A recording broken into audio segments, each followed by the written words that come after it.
Good morning, America. I am Craig Kelly, and today we are going to talk about tariffs. Ultimately, most people really don't have a clue about what tariffs are, what they mean, what goes on with them. So today, I'm going to explain it. Now, tariffs, in theory, work as a tax on something. It's a tax on imported goods, and when we export our stuff to another country, they slap a tariff on us, often in retaliation. It's a tax for them. So the idea is that if we make stuff coming into America more expensive, then people will buy stuff made in America with all of the manufacturing that we used to have. It doesn't work quite that way in reality. But in theory, we've got all these factories out there with MAGA employees on union wages with great benefits, making fabulously good stuff that's cheap for Americans to buy. That's the theory, right? The Trump theory. How tariffs really work is someone figures out how much a percentage of a product's cost should be tacked on when it crosses the border. When it crosses the border. So when you go to buy something with a tariff, you pay that tariff up front. Your hardware store pays that tariff up front. The grocery store. Anyone buying an item that's been imported pays that tariff up front, and then they front that extra cost until someone buys from them. So basically, it's an upfront tax on a product.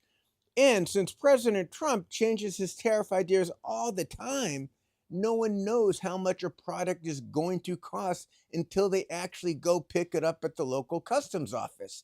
Could be 15% tomorrow, could be 25% the day after. Today might be 5%. There was a plane literally flying to China that turned around in midair because the tariffs suddenly increased. Trump had threatened tariffs, and China threw some tariffs back at us. Midair, the plane turns around. That's how impactful tariffs can be in the moment. You can't plan for them. So, as I said, tariffs aren't a one-way street. They're not a one-way street. They come and they go. We put them on someone else puts them on us. And that becomes something like a tariff war or a trade war. And the person behind this particular war, the general we're talking about, is President Trump. Now, honestly, I'm not sure what President Trump really knows about anything. The guy is a mastermind of chaos, a mastermind of political success. I don't trust him to have really good ideas on the economy. Okay, so we'll just take a look at what is impacted perhaps by tariffs, this made in America myth that we have. Of course, we've got the iPhone that is made not in America. We've got the bike gloves made in Vietnam. We've got the bike helmet made in China. We've got the kryptonite lock made in China and Taiwan. We've got the coffee. This one's made in Colombia. We have got a whole host of hand tools. China. Taiwan. It says Ace on one side, by the way. Nothing is more quintessential American than Ace, except maybe Craftsman. We'll get there in a moment. This one's made in Taiwan.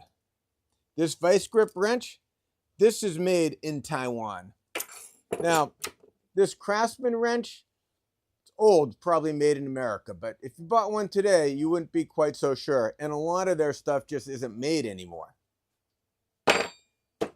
The all-popular Yeti I just bought from the local hardware store, that is made all over the place. Different components are made in the Philippines and Vietnam and China. Maybe assembled in America, may not be. Ultimately, the only thing we really know that's made in America is this master lock. But if you look at tariffs, what we're really seeing is Donald Trump wants to lock up the American economy. And it's up to us to stop him. And we have to act.